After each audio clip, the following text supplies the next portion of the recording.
안녕하세요, 시청자 여러분. DJ 고다주입니다. 오늘 사연은요, 평생 자기 손으로 양말 한 짝 빨아본 적 없던 피도 눈물도 없이 차갑던 남편의 이야기입니다. 외동아들이 해외로 장기 파견을 떠난 직후 이 무뚝뚝하던 양반이 180도 변하기 시작했습니다. 홀로 남은 손주와 며느리가 딱하다면서 하루가 멀다 하고 홀로 남은 며느리 집을 드나들고 평생 안 뿌리던 짙은 향수까지 뿌리고 다니더랍니다. 그저 늙어서 핏줄이 애틋해진 거려니 그렇게 믿었던 순진한 착각은 어느 날 7살 손주가 무심코 던진 한마디에 산산조각 나버렸답니다. 아들이 떠난 빈집, 그곳에서 시아버지와 며느리 사이엔 대체 무슨 일이 벌어졌던 걸까요? 상상조차 할 수 없는 진실을 마주한 주인공분의 피 끓는 반격, 지금 바로 만나보시죠. 저는 올해로 결혼 35년 차에 접어든 60대 여성입니다. 제 인생의 35년은 한마디로 숨죽인 채 엎드려 살아온 짐승의 시간과도 같았습니다. 평생을 가부장적이고 매정했던 남편의 그늘 아래서 저는 제 이름조차 잊고 살았으니까요.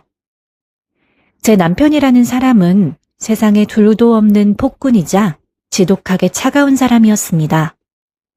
신혼 초부터 제게 다정한 말 한마디 건넨 적이 없었고 제가 고열로 알아누워 끙끙댈 때에도 자기 밥상은 누가 차리냐며 짜증부터 내던 피도 눈물도 없는 이기적인 가장이었죠.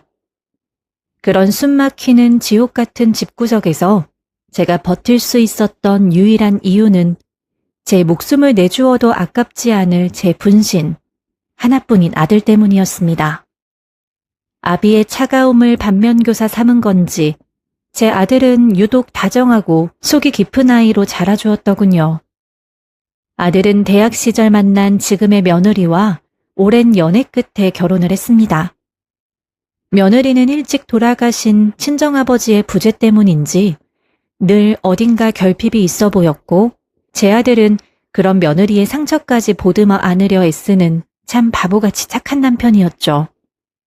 며느리를 처음 본 날 저는 그 가녀린 손을 잡고 속으로 굳게 다짐했습니다. 내 아들이 선택한 이 여린 아이에게 내가 진짜 친정 엄마처럼 따뜻한 품이 되어주겠다고요. 이 차가운 시집살이의 서름을 대물림하지 않고 내 딸처럼 평생 아끼며 살아야겠다는 다짐이었죠. 그러던 어느 날 평범하고 고요하던 저희 가정에 작은 파문이 일기 시작했습니다. 다니던 회사에서 능력을 인정받은 아들이 갑작스럽게 3년간 해외 장기 파견을 가게 된 겁니다. 처음엔 온 가족이 함께 나갈 계획이었지만 현지의 열악한 사정과 손주의 건강 문제 때문에 결국 아들 혼자 타국으로 떠나고 며느리와 7살 난 손주는 한국에 남기로 결정을 내렸습니다. 아들이 출국하던 날 공항 출국장은 온통 눈물바다였습니다. 아비의 옷자락을 붙잡고 우는 손주와 남편의 품에 안겨 서럽게 오열하는 며느리를 보며 저 역시 마음이 미어지는 것 같아 흐르는 눈물을 주체할 수가 없었죠. 출국 게이트로 들어가기 전 아들은 제 손과 남편의 손을 번갈아 꽉 쥐며 신신당부했습니다. 아버지, 어머니, 우리 지연이 안 그래도 외로움 많이 타는 사람인데 저까지 없어서 어떡해요. 제가 없는 동안 두 분이 저희 집 자주 들여다봐 주시고 우리 지연이 잘 좀 부탁드립니다. 그때까지만 해도 저는 그 부탁을 세상에서 가장 무겁고 소중한 숙제로 여겼습니다.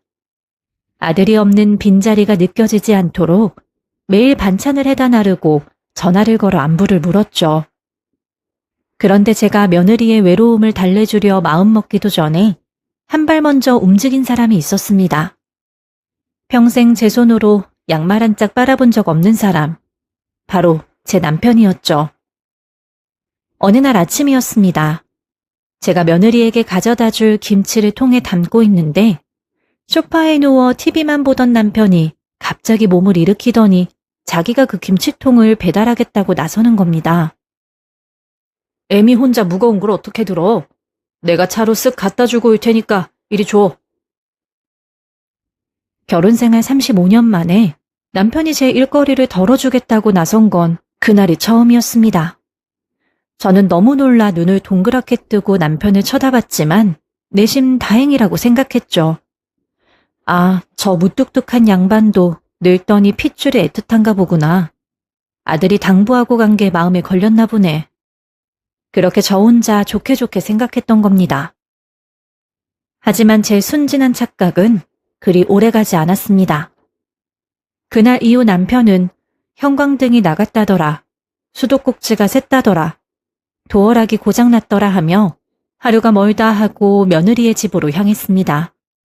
마치 그 집에 진짜 가장이라도 된 것처럼 말이죠. 이상한 징조는 남편의 일상 곳곳에서 곰팡이처럼 피어나기 시작했습니다. 평생 스킨로션 하나 제 손으로 사본 적 없던 남편이 어느 날부터 안 뿌리던 짙은 향수를 뿌렸습니다. 현관문을 나설 때마다 훅 끼치던 그 저렴하고도 끈적한 스킨향은 아직도 제 코끝을 맴돕니다. 뿐만 아니었습니다. 희끗희끗한 머리를 자랑스럽게 여기던 사람이 미용실에 가서 새카맣게 염색을 하고 홈쇼핑에서 젊은 남자들이나 입을 법한 화려한 등산복과 슬림한 바지를 주문하기 시작했습니다. 거울 앞에서 이리저리 옷을 대보며 흥얼거리던 남편의 뒷모습에서 저는 묘한 위화감을 느꼈습니다.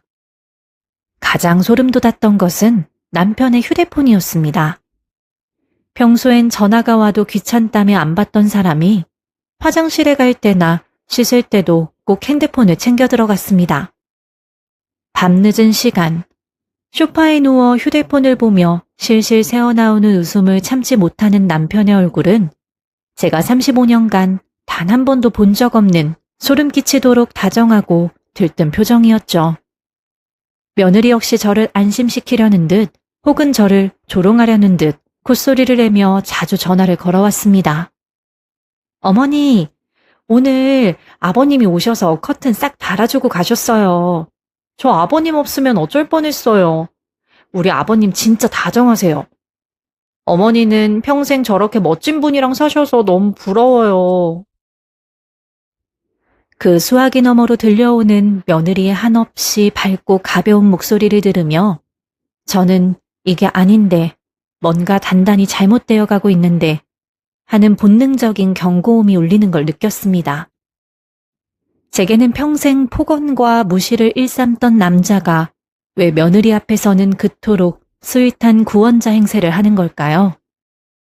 결정적인 의심의 씨앗이 싹튼 건 아들이 떠나고 석 달쯤 지났을 무렵의 가족 식사 자리였습니다.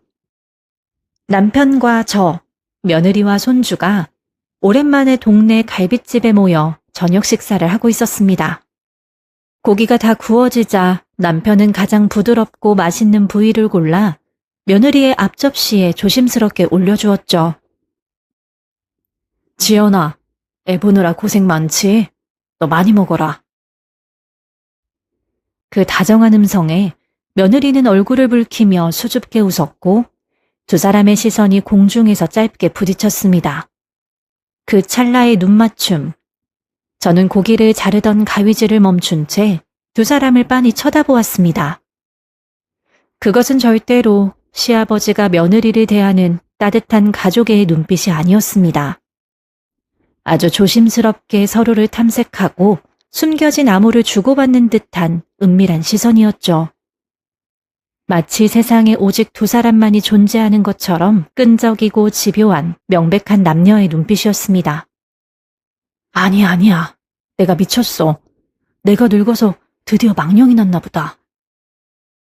저는 식당 화장실로 달려가 찬물로 세수를 하며 제 뺨을 수없이 때렸습니다. 어떻게 시아버지와 며느리 사이에 그런 역겨운 감정을 상상할 수 있단 말인가요? 그건 저 스스로가 미치지 않고서야 도저히 머릿속에 담을 수조차 없는 끔찍한 시나리오였습니다. 저는 필사적으로 제 직감을 부정했습니다.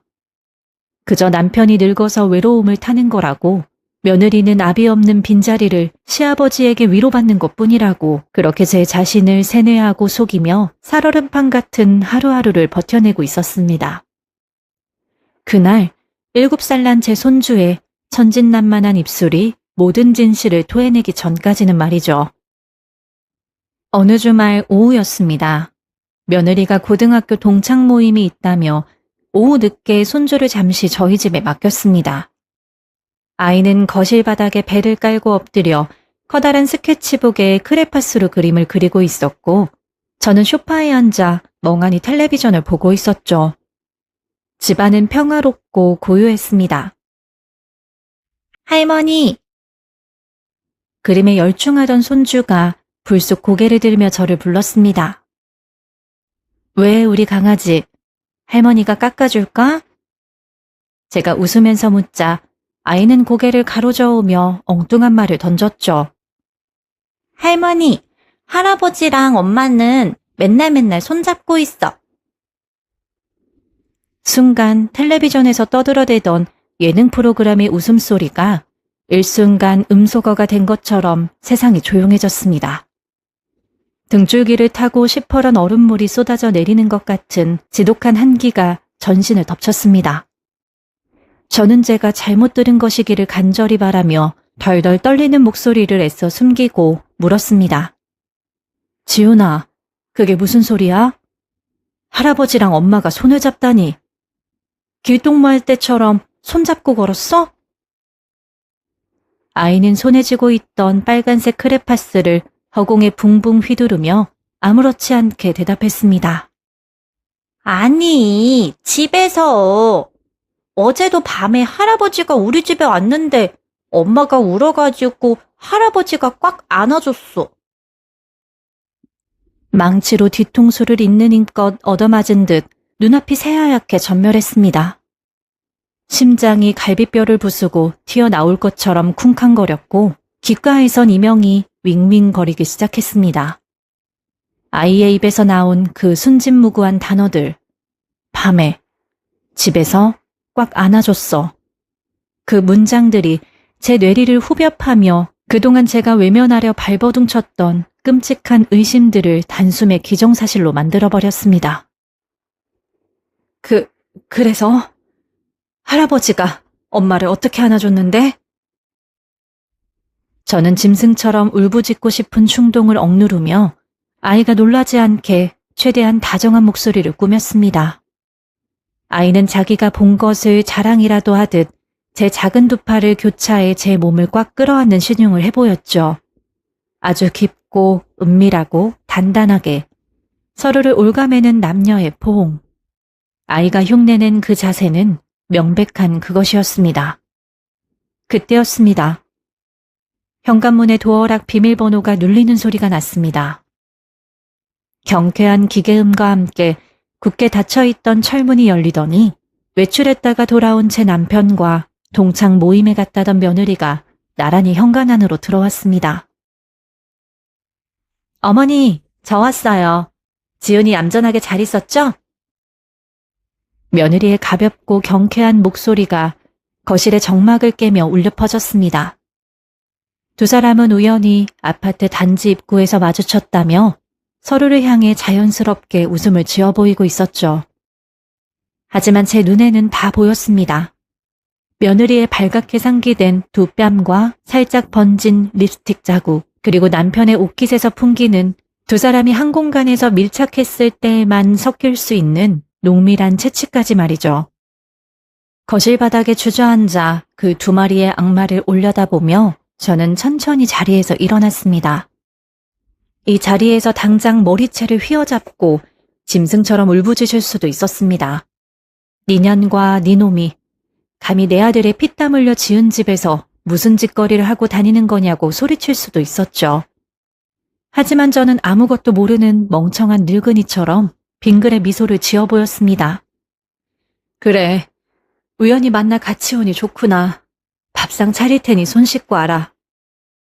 이 버러지만도 못한 것들을 가장 고통스럽고 철저한 지옥으로 밀어넣기 위해서는 지금 이 순간 철저하게 눈과 귀가 먼 바보 연기를 해야 한다는 것을 본능적으로 깨달았기 때문입니다. 제 남은 인생을 걸고 피눈물 나는 완벽한 사냥을 시작해야 될 때가 온 것이었습니다. 손주가 던진 그 무심하고도 잔인한 한마디가 제 가슴속에 꽂힌 그날 밤, 저는 남편이 코를 골며 잠든 침대 곁에서 단 1분도 눈을 붙일 수가 없었습니다. 어둠 속에서 규칙적으로 들려오는 남편의 숨소리가 마치 절 조롱하는 악마의 속삭임처럼 들렸죠. 새벽 2시쯤 되었을까요? 저는 도둑고양이처럼 살금살금 안방을 빠져나왔습니다.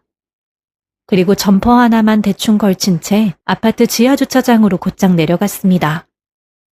남편의 차문을 열고 들어가 조수석에 앉으니 시퍼런 한기가 뼈마디를 파고들더군요. 떨리는 손으로 시동을 반쯤 걸고 블랙박스 메모리 카드를 뽑아 스마트폰에 연결했습니다. 최근 일주일치의 주행 기록과 차 안에서 나눈 대화들을 전부 들어볼 작정이었습니다. 하지만 화면에 뜬 녹화 목록을 확인하는 순간 저는 헛웃음을 터뜨리고 말았죠. 남편이 며느리 집에 다녀왔다던 그 숱한 날들의 주행 기록이 모조리 지워져 있었던 겁니다. 마치 누군가 가위로 필름을 도려낸 것처럼 특정 시간대의 영상들만 완벽하게 증발해 있었습니다. 기계라고는 켤 줄도 모르는 70대 노인이 블랙박스 포맷하는 법은 대체 누구한테 배웠을까요? 증거를 인멸했다는 것은 역설적으로 그들이 저지른 죄악이 그만큼 크다는 것을 증명하는 셈이었습니다. 저는 어두운 차 안에서 핸들에 이마를 기댄 채 소리 없이 눈물을 삼켰습니다. 내 아들 인생과 내 35년의 세월이 저 더러운 두 남녀의 정욕에 무참히 짓밟히고 있었던 것이죠. 그날 이후 저는 지옥의 불구덩이 위에서 맨발로 춤을 추는 광대처럼 행동했습니다. 며느리에게는 전보다 더 다정한 시어머니인 척 철마다 보약을 지어 먹였고 남편에게는 당신 덕분에 우리 며느리가 든든하겠다며 가증스러운 칭찬을 늘어놓았죠. 그럴 때마다 두 사람이 허공에서 주고받는 안도감 섞인 시선을 지켜보는 것은 제 살점을 뭉툭한 칼로 서서히 저미는 것만큼이나 끔찍하고 고통스러운 형벌이었습니다. 하지만 저는 그들의 완벽한 방심을 유도하기 위해 철저히 제 자신을 속이고 또 속였습니다. 그러던 어느 금요일 아침, 남편이 옷장에 처박혀 있던 낡은 등산 가방 하나를 꺼내 들었습니다.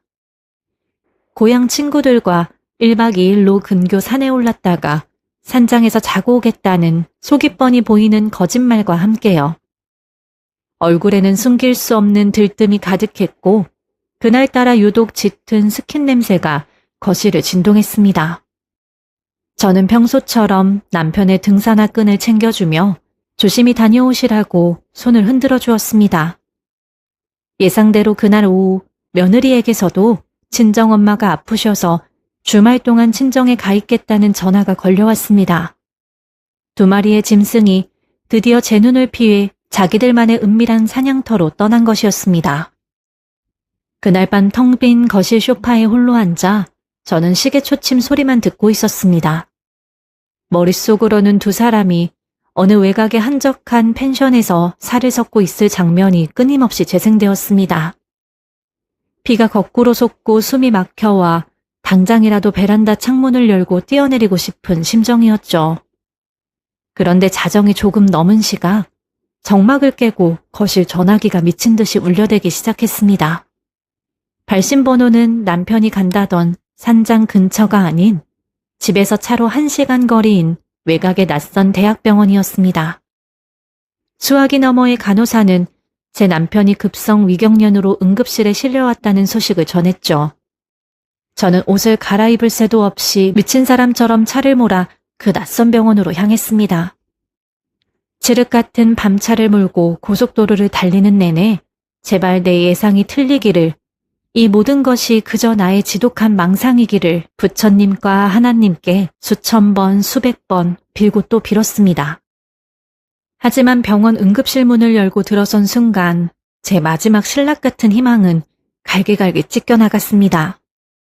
코끝을 찌르는 소독약 냄새를 뚫고 제 시선이 가닿은 곳, 그 응급실 구석 침대에는 수액을 맞고 누워있는 남편과 그 옆에서 남편의 손을 두 손으로 부여잡고 훌쩍이는 며느리가 있었습니다. 한자복을 입은 시아버지의 손에 얼굴을 파묻고 어깨를 들썩이며 우는 며느리의 뒷모습. 그것은 병간호를 하는 가족의 모습이 아니라 세상에서 가장 애틋하고 절절한 연인의 모습이었습니다. 저는 당장 달려가 그 여우 같은 기집애의 머리채를 잡아뜯고 싶은 충동을 가까스로 억눌렀죠.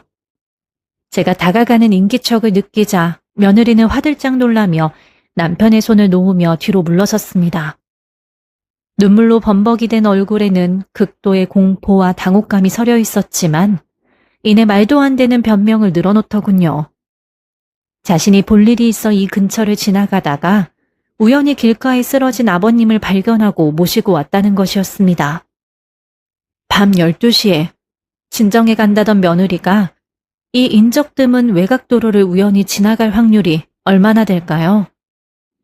하지만 저는 그 어설픈 변명을 추궁하는 대신 안도의 한숨을 내쉬며 며느리의 어깨를 토닥여 주었습니다. 네가 아니었으면 큰일 날 뻔했다며 우리 남편을 살려줘서 고맙다고 했더니 제 눈을 똑바로 보며 거짓 눈물까지 흘려주었죠. 며느리가 입원 수속을 밟기 위해 원무가로 잠시 자리를 비운 사이였습니다. 저는 간이 의자에 놓여있던 남편의 외투를 집어들어 안주머니를 빠르게 뒤지기 시작했습니다. 그리고 남편의 지갑 깊숙한 곳에서 꾸깃꾸깃하게 접힌 작은 종이 영수증 한 장을 찾아냈죠. 영수증에 찍힌 결제 시간은 불과 2시간 전인 밤 10시였습니다. 결제 내역은 이 병원과 불과 10분 거리에 있는 무인 모텔의 대실 4시간이었습니다.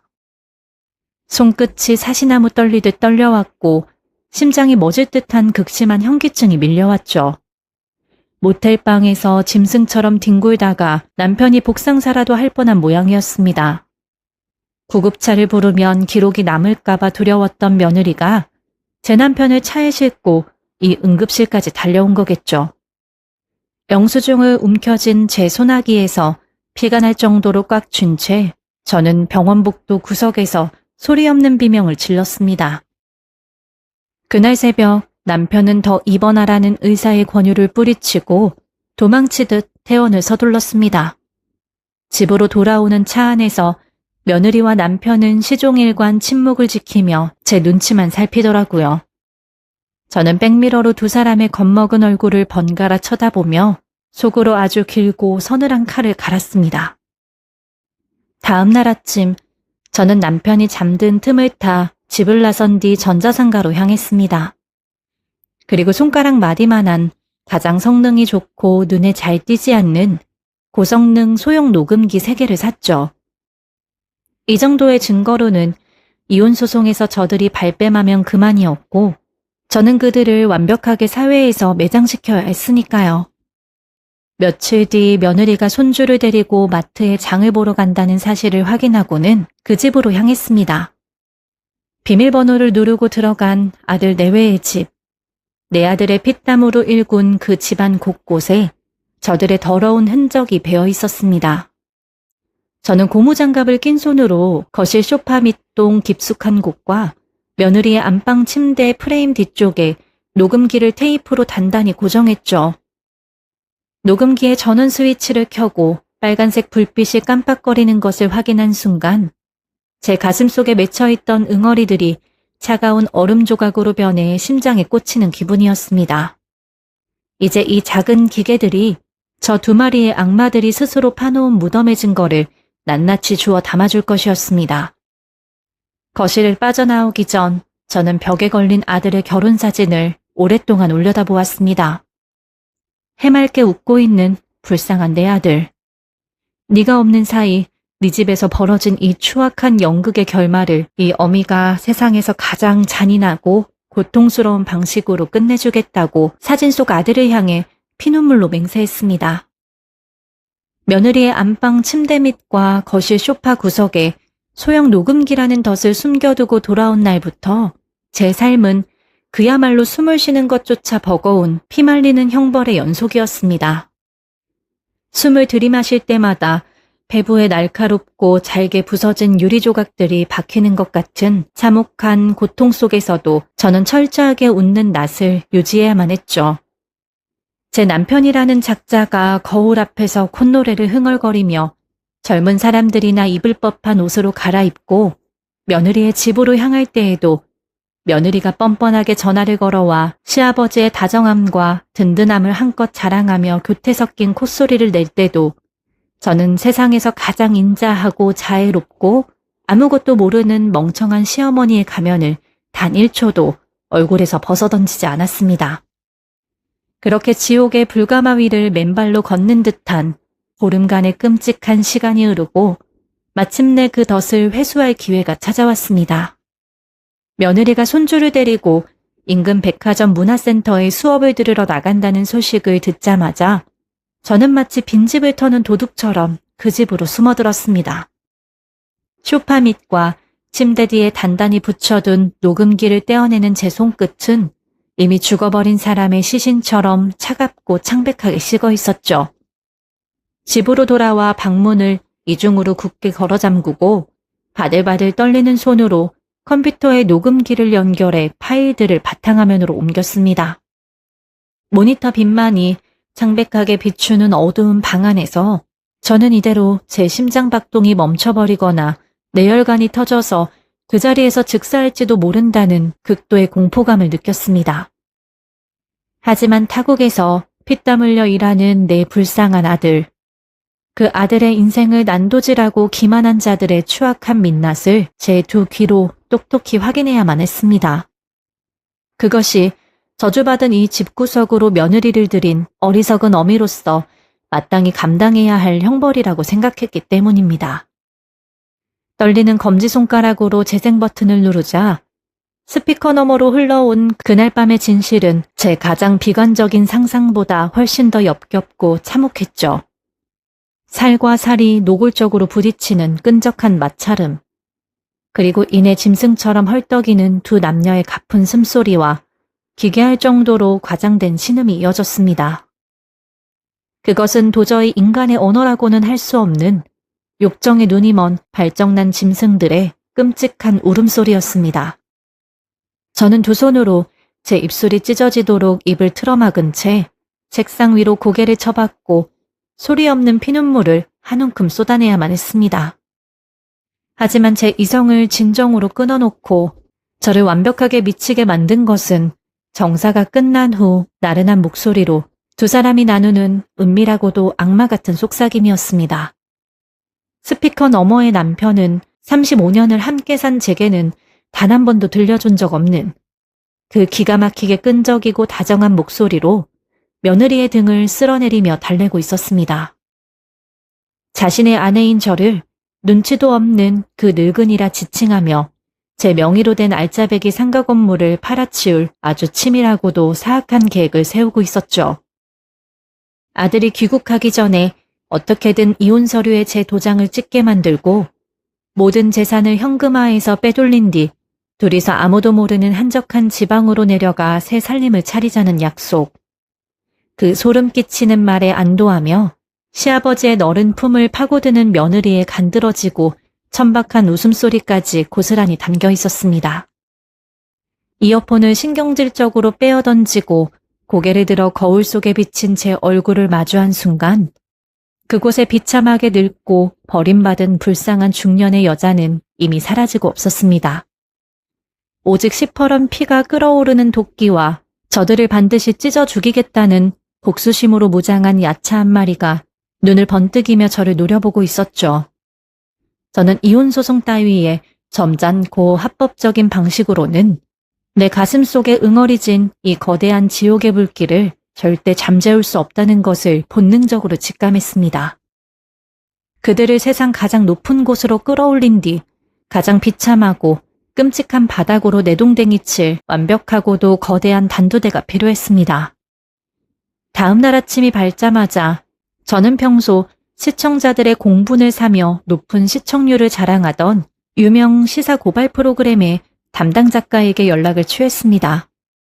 방송국 회의실로 직접 찾아간 저는 모텔 대실 결제 영수증 사진부터 남편의 차량 블랙박스의 고의 조작 정황, 그리고 두 사람의 밀회 현장이 담긴 녹음 파일까지 모든 증거를 쏟아놓았습니다. 수십 년간 온갖 기상천외한 사연을 다뤄왔을 베테랑 PD와 작가들조차 제 입에서 나오는 이야기와 녹음 파일의 내용을 듣고는 경악을 금치 못하며 치를 떨었습니다.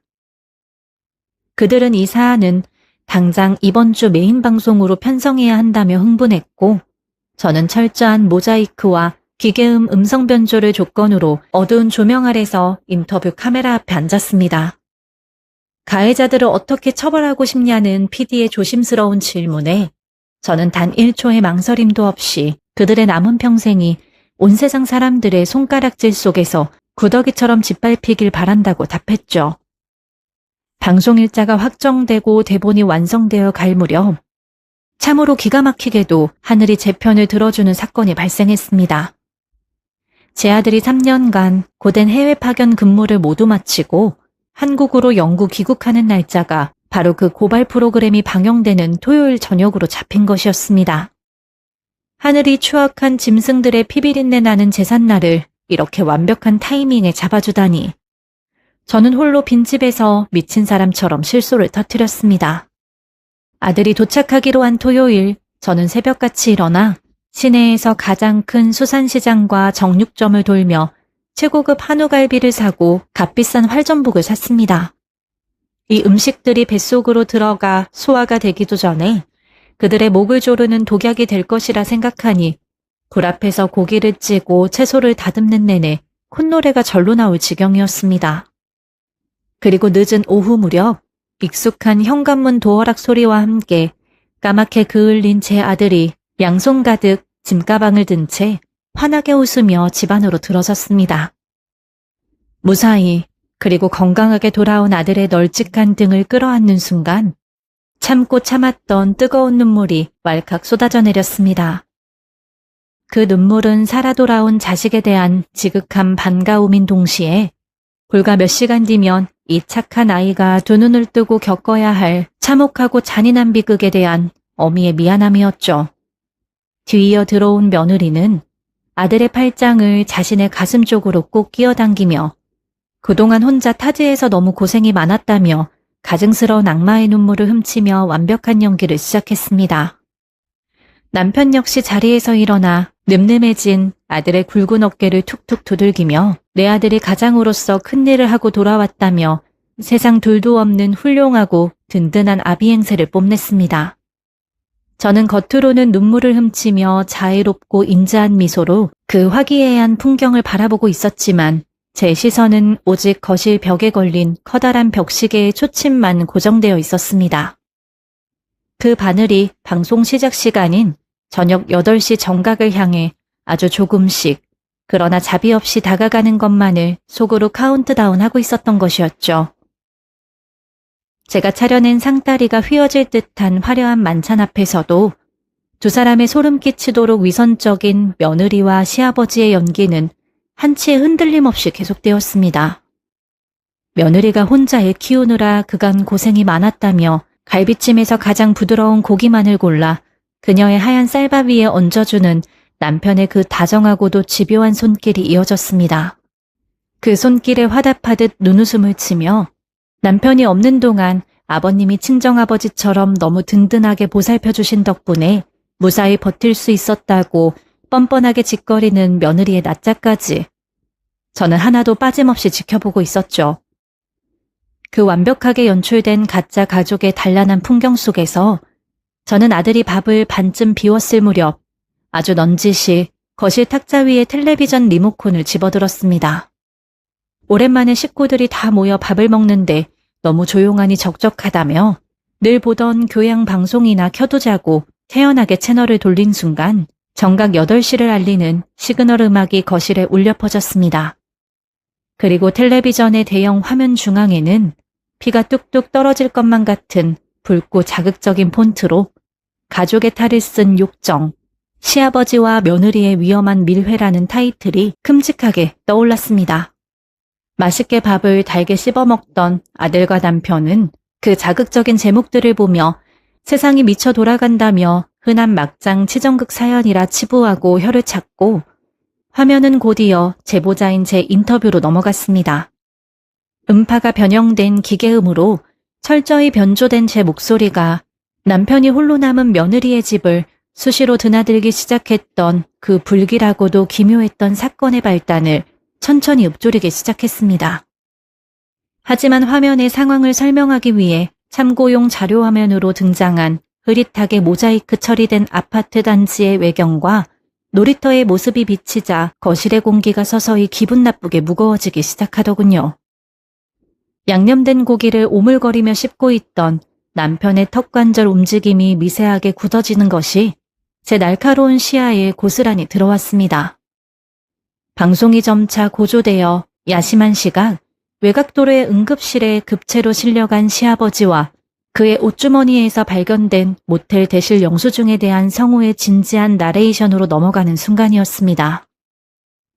며느리가 벌벌 떠는 손으로 불안하게 쥐고 있던 유리 물컵이 툭 하고 떨어지더니 대리석 식탁 위로 떨어져 산산조각이 나며 고막을 찢는 듯한 날카로운 파열음을 냈습니다. 창백하게 사색이 된 며느리가 파들파들 격렬하는 손으로 유리파편을 줍는 사이 텔레비전에서는 사건의 쐐기를 박는 결정적인 멘트가 묵직하게 흘러나왔습니다. 우리는 사건의 진실을 파악하기 위해 제보자가 직접 제공한 충격적인 미래 현장의 녹음 파일을 가감없이 대중에게 공개하기로 결정했다는 나레이터의 진중한 선언이었죠. 그리고 이내 음성 변조 따위는 전혀 거치지 않은 날 것 그대로의 너무나도 익숙한 두 남녀의 목소리가 조용한 거실 전체에 쩌렁쩌렁하게 울리기 시작했습니다.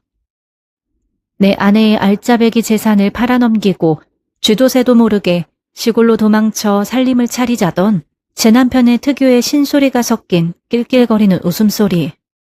오빠가 귀국하기 전에 모든 걸 확실하게 정리해달라고 언제까지 숨어서 만나야 하냐고 칭얼거리던 며느리의 그 앙칼지고 소름 끼치는 투정까지. 그 생생하고도 더러운 대화가 텔레비전 스피커를 뚫고 나오는 순간 우리 가족이 앉아있던 식탁 주변의 물리적인 시간은 완전히 정지해버리고 말았습니다. 방금 전까지 놀란 아내의 손가락을 정성스레 살피던 아들의 입이 바보처럼 반쯤 벌어진 채 돌처럼 굳어버렸고 그의 까만 동공은 지진이 난 것처럼 걷잡을 수 없이 흔들렸습니다. 남편은 흡사 캄캄한 골목에서 진짜 저승사자를 마주한 사람처럼 안면 근육이 잿빛으로 질린 채 자신이 앉아있던 식탁 의자에서 튕겨나가듯 짐승처럼 일어났습니다. 텔레비전의 전원 코드를 뽑아버리려 허둥대는 늙은 남편의 비참하고도 꼴사나운 뒷모습이란 두고두고 잊혀지지가 않습니다. 며느리는 도저히 이 현실을 마주할 용기가 없었는지 아예 식탁 밑으로 뱀처럼 기어들어가 두 손으로 제 머리를 미친 듯이 쥐어뜯으며 사람의 것이 아닌 짐승 같은 비명을 연거푸 터뜨리기 시작했습니다. 저는 이 모든 아수라장의 한가운데서 손에 쥐고 있던 쇠젓가락을 상위에 내려놓고 흰 냅킨을 들어 입가에 묻은 양념을 깨끗하게 닦아냈습니다. 그리고 제 의자 밑에 미리 숨겨두었던 아주 두툼한 누런 서류 봉투를 꺼내어 코드를 뽑고 얼빠진 표정으로 뒤돌아선 남편의 얼굴을 향해 온 힘을 다해 매몰차게 집어던졌죠. 수십 장에 달하는 이혼소장과 상간녀를 향한 거액의 위자료 청구 서류, 그리고 흥신소를 통해 추가로 수집한 그들이 모텔을 드나들던 수많은 흑백 증거 사진들. 그 모든 종이 쪼가리들이 허공을 갈라 남편의 뺨을 세게 후려친 뒤 화려한 음식이 널브러진 거실 바닥 위로 하얀 눈처럼 처참하게 흩뿌려졌습니다. 왜? 전국파익도 지상파로 생방송되고 있는 니놈들의 목소리가 이제 와서 새삼스럽게 부끄럽고 수치스럽긴 한 모양이지? 제 입술 사이를 비집고 튀어나온 서늘하고도 조소 섞인 한마디에 텔레비전 코드를 바보처럼 쥐고 있던 남편이 그대로 다리에 힘이 풀려 거실 한가운데 주저앉았습니다. 바닥에 납작하게 엎드린 며느리는 제 바지춤을 미친 듯이 생명줄처럼 붙잡고 자신이 미쳤다며 오열했지만 저는 더러운 오몰이나 벌레를 떼어내듯 그 손등을 무참히 구두발로 걷어차버렸습니다. 감히 그 더러운 창부 같은 입으로 내게 어머니 소리를 입에 올리지 말라는 제 경멸 어린 시선에 며느리는 숨이 완전히 넘어갈 듯 바닥에 머리를 찌으며 통곡했죠. 그때 식탁 의자에 앉아 넋이 나간 채 허공의 먼지만을 응시하던 제 아들이 갑자기 폐부를 찢는 듯한 짐승의 핏발선 괴성을 지르며 양손으로 커다란 식탁을 완전히 뒤엎어버렸습니다. 방금 전까지 화기애애한 가짜 가족을 연기하며 떠먹던 뜨거운 갈비찜 국물과 값비싼 활전복, 그리고 산산조각이 난 도자기 그릇의 파편들이 거실 사방으로 폭탄처럼 튀어올랐습니다. 그 모든 파편들이 그들이 3년 동안 뻔뻔하게 뒤집어 쓰고 있던 가짜 가족이라는 역겨운 가면과 함께 산산이 부서져 내리며 집안을 완벽한 폐허를 만들고 있었죠. 아들의 분노와 사리가 섞인 처절한 절규가 아수라장이 된 거실의 공기를 갈기갈기 찢어놓았고, 그는 당장이라도 식탁 밑의 아내와 바닥의 아비를 때려 죽일 듯 주먹을 쥐고 돌진했습니다. 저는 몸을 날려 허물어지듯 바닥에 주저앉아 오열하는 내 아들의 허리춤을 생명줄처럼 부둥켜 안고 이 모든 사태가 시작된 이후 처음으로 숨통을 트고 소리내어 미친 듯이 울음을 터뜨렸습니다. 내 불쌍한 새끼, 내 가여운 아들, 저런 구더기만도 못한 버러지들 때문에 네 소중한 인생에서 단 한 방울의 피눈물도 흘리지 말라며 아들의 넓은 등을 찢어질 듯 쏟아내렸습니다. 그날 밤 일은 제 인생에서 가장 끔찍하고도 통쾌한 기억으로 남아있습니다.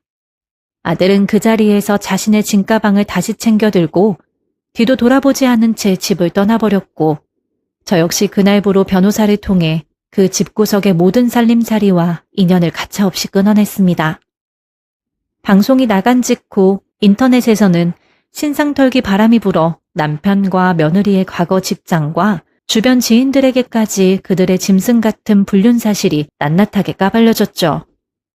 남편은 동네에서 얼굴을 들고 다니지 못해 야반도주하듯 낡은 고시원으로 거처를 옮겼고, 며느리 역시 주변의 손가락질과 위자료 압박에 시달리며 아이조차 제대로 건사하지 못하는 밑바닥 인생으로 추락했습니다. 저는 제 명의로 된 재산은 한 푼도 그들에게 내어주지 않았고, 법이 허락하는 가장 잔인하고도 집요한 방식으로 그들의 숨통을 서서히 아주 고통스럽게 조여나가고 있습니다. 오늘의 사연 어떻게 들으셨나요? 가족이라는 이름 뒤에 숨어 인간이기를 포기한 두 남녀의 최후가 참으로 씁쓸하면서도 한편으로는 막힌 속이 뻥 뚫리는 통쾌한 사연이었습니다.